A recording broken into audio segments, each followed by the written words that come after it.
In today's build, I'm going to show you guys how to build an epic 1440p and 4K gaming PC build based around AMD's latest RX 9070 XT. This is a build that's going to deliver great performance in the latest AAA titles and be pretty easy to put together, and relatively speaking, cost you a lot less than other systems you can build for 1440p and especially 4K gaming. Let's do this.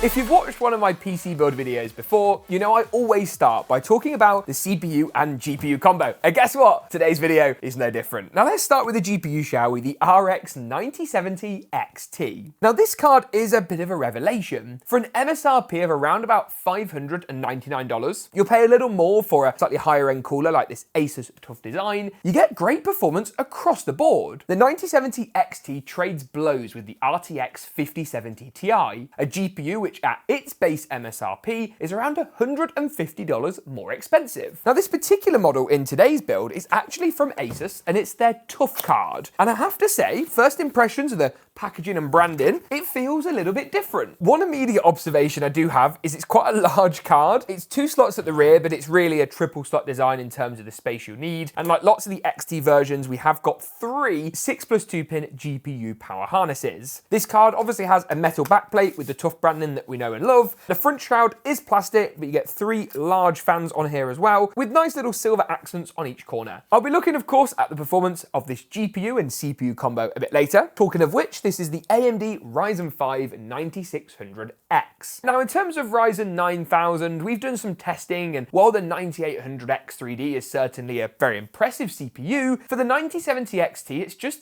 overkill. The 9600X with 6 cores, 12 threads, and boost clock speeds well above 5 GHz gives us plenty of single thread performance. Multi-core is obviously slightly weaker with 6 cores and 12 threads. The positive trade-off is cost. This is going to cost you a little over $200, £200, and I'll leave latest pricing at the affiliate links in the description below. RAM and storage is really easy. This isn't designed to be a budget build, but I didn't want to waste money either, which is why I've picked up a 6400 MHz kit of TeamGroup's T-Force Delta. It's 32 gigs, so with 2 16 gig DIMMs in total, as well as the TeamGroup MP44L. This particular model is a 2 TB drive, and as you can see from our review of this drive, it really outstripped our expectations. Continuing with the ASUS theme and their ASUS TUF theme specifically, I've also picked up this B850 plus Wi-Fi. This is the newest mid-range chipset that AMD have to offer. B850 generally is going to give you more PCI Generation 5 support versus the last generation B650, meaning newer graphics cards and super fast SSDs are both going to be absolutely fine. I've also got to give a big shout out to ASUS for kindly sending out this, their Prime LC360 ARGB LCD. Now, ASUS's Prime range is designed to sit in a more affordable position than their TUF lineup, and this cooler is quite interesting. We were impressed by the original LC360, and this one actually has a screen on. ASUS software tends to be fairly good when it comes to RGB and their Aura sync compatibility, so I'm hoping this is going to give us a nice good overview of things like CPU and GPU temperatures. The other advantage of going for an AIO is that it takes our case, and what it's going to do is actually give us a bit more active exhaust. So we're going to have 3 fans here at the top to complement the 4 fans that already come pre-installed. Now would be a great time to talk about the case, and this is really interesting. This is the APNX C1. APNX's lineup has been building out slowly with the launch of their V1 a few months ago, and their original C1 case is still really interesting. You get mesh ventilation on the front, the side, and the top with a real focus on temperatures. And what's quite cool is that this little mesh front panel is actually curved. So if I take off the top, which is fully toolless, and then remove the front, you can see it's all one piece, and that gives the case quite a nice sort of unique aesthetic from the front. And that's obviously going to have massive positive implications for things like airflow and the thermals of your build in general, and the 4 included 120mm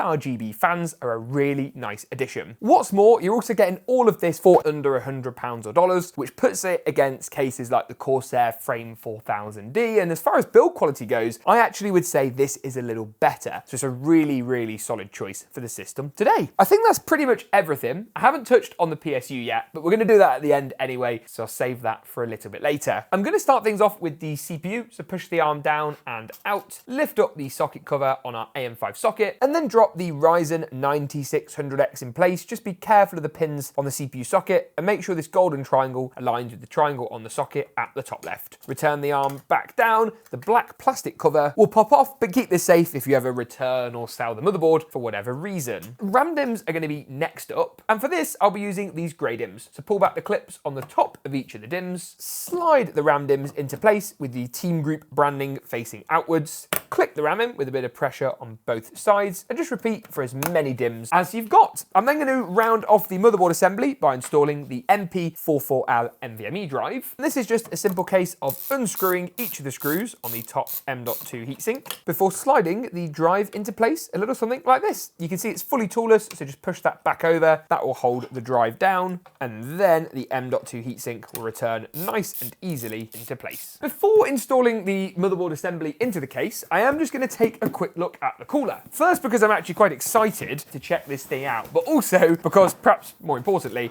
I need to see how it installs onto the CPU socket and whether there's any prep that is beneficial for us to do at this stage. Looking at the box of hardware, and there's this AMD AM5 bag, and inside of here, you're actually going to find a couple of brackets. These brackets are going to go on the top and bottom of the CPU area and just screw down with the silver screws that come included with the motherboard. They'll often come pre-installed on stock plastic brackets, which is where you'll find them. That will then give us 4 posts to screw the cooler into later, and is the only bit of prep that you're going to need to do right now. The motherboard is then ready to go into the case, and this should be pretty easy because it's an ATX case and an ATX motherboard, and it's all just going to match. Simply lovely. I do need to remove any remaining side panels as they're just going to get in the way before going ahead and slotting the board in, which is going to be nice and simple. Just watch you don't get any cables caught in the board, and the motherboard should rest itself on top of the standoffs nice and comfortably. Inside the case box, you do get a little accessory box. This contains all the screws and stuff that you're going to need to actually install the motherboard into place, and some nice Velcro cable ties too. Lovely. 9 screws later, and the motherboard is in, and what I'm actually going to do at this stage is the cables and wiring. That brings me nicely onto the power supply, which is the final ASUS TUF themed component to kind of tie everything together, and this is the TUF Gaming 750 watt gold. This is an ATX3 unit, so you get that PCI Gen 5 power cable. We don't need it, but it's nice to have for the future. And I have to say, ASUS has done a really nice job with all the included power cables, which are these individually sort of nylon sleeve jobs, which is really good. For this build, you're going to need a few cables, a 20+4 pin motherboard power cable, this dual 6+2 pin PCI power harness, plus an extra one for the third connection, as well as 2 4+4 pin CPU power cables for good measure. The screws on the back of the power supply bracket are actually toolless on the APNX C1, which is pretty good. I actually forgot kind of how nice this case was to build in, and this bracket, once removed, is just going to affix to the back of the power supply using the included PSU screws before securing back into place with the pre-installed captive thumb screws. With the cables in place, the next step is the CPU cooler. And the good news about this CPU cooler, other than the fact that the fans actually come pre-installed, which saves us a step, is that if you look at the cables it uses, it's actually a universal 3-pin 5V ARGB and a 4-pin PWM fan header. That's the same as the integrated fan and RGB hub that powers the existing pre-installed RGB fans, which is going to make cable management really, really easy. Now, taking a quick glance at how this is going to be installed, I'm going to go for a top-mounted installation with the tubes installed at the front of the case. So let's just see, is that going to fit okay? Yes, it is. Now, you can technically remove this top bracket to make radiator installation easier. However, I find it pretty simple just to hold the rad and pop a few screws in. To get all of those in theory, you're going to have up to 12. 6 to 8 is going to be fine. Just make sure the rad is secure and not going to go anywhere. Then, of course, wire the 3-pin ARGB connection and the 4-pin PWM connection to the fan hub at the rear of the case. Installing the water block is slightly peculiar. Now, the thermal paste comes pre-applied, so that's fine. You've got to slot these slightly peculiar springs and subsequent retention screws into place, which is a little little fiddly and certainly quite a bit harder than some of the other coolers I've seen recently. Now that leaves me with the final step of today's build, which is installing the graphics card. In order to see which PCI slots I'm actually going to need to remove, I'm just going to hover the graphics card into place. And as you can see, it's looking pretty good. There is a small integrated GPU support bracket just down here, which I'm going to loosen off and move out of the way as well. Looking at the PCI lane, it's the second and third covers to take out. So I'm going to unscrew those, keep hold of the screws, as I'm going to use these to fasten the GPU in. Line the graphics card up, just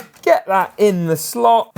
Bit of pressure and screw the card into place. There is of course one final thing to do, and that's GPU power. And with a bit more cable tidying and organization, I think that's gonna look pretty good. But let me boot this thing up and let's see just how good when all those fans are lit up, the build is spinning, and we're ready to look at performance. On your screen now, you can see a selection of results at both 1440p and 4K. In everything from Apex Legends to Marvel's Rivals, Hogwarts Legacy, the 9070 XT and the 9600X CPU combo perform really well. But let's take a look at some of these numbers in a bit more detail. Let's start off with Marvel's Rivals at 1440p first of all. Here at the high preset, the system achieved just shy of 140 FPS on average, not bad, while at 4K we were still seeing well over the magical 60 FPS mark, with 78 frames per second on average. Call of Duty's Black Ops 6 saw 1440p and 4K be a lot closer together. At the higher 4K resolution, the frame rate ended up being just shy of 120 FPS, while 1440p pushed the frame rate to just over 150. For those of you looking for maximum esports performance too in Apex Legends at 1440p, you'll be glad to see frame rates of over 290 frames per second. This is a build that really looks fantastic and pushes the 9070 XT to deliver some amazing performance at 1440p and 4K in the latest titles. I'll link all the parts mentioned for today's video down in the description below. If you enjoyed it, make sure to get subscribed. Thanks for watching, and as always, we'll see you in the next one.